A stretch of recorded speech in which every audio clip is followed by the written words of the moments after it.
Dalam rangka peringatan Hari Jadi Provinsi Sumatera Barat ke-75, Dewan Perwakilan Rakyat Daerah atau DPRD Sumatera Barat menggelar rapat paripurna istimewa secara langsung atau offline di gedung DPRD Sumatera Barat dan virtual melalui Zoom Meeting Kamis 1 Oktober 2020.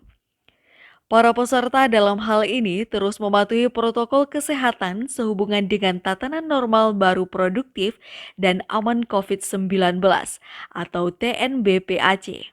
Hadir dalam agenda kali ini, Gubernur Sumatera Barat Irwan Praitno, Gubernur Sumatera Barat periode 2005-2009, dan Menteri Dalam Negeri Indonesia periode 2009-2014 Gamawan Fauzi.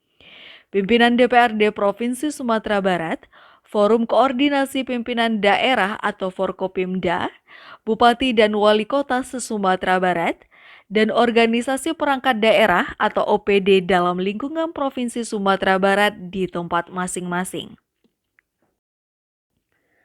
Dalam sambutannya, mantan Menteri Dalam Negeri Gamawan Fauzi mengajak segenap masyarakat Sumatera Barat, dalam hal ini pemerintah dan DPRD, untuk bersama-sama melaksanakan kajian mendalam mengenai arah pembangunan Provinsi Sumatera Barat ke depan. Bagi Gamawan, kemegahan bukanlah tujuan utama dari pembangunan. Karena itu memang diperlukan kerja keras, kehati-hatian, efektivitas, dan efisiensi di segala bidang, serta perlunya kerjasama pusat dan daerah yang lebih baik di tahun-tahun mendatang.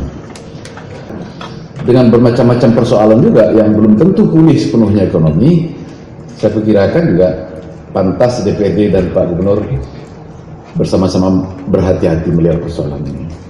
Karena kemungkinan juga akan terjadi perubahan-perubahan yang sangat dinamis. IHSG tiap hari berubah, nilai tukar rupiah, dana-dana pinjaman dan sebagainya, itu kan tidak bisa dipastikan semuanya.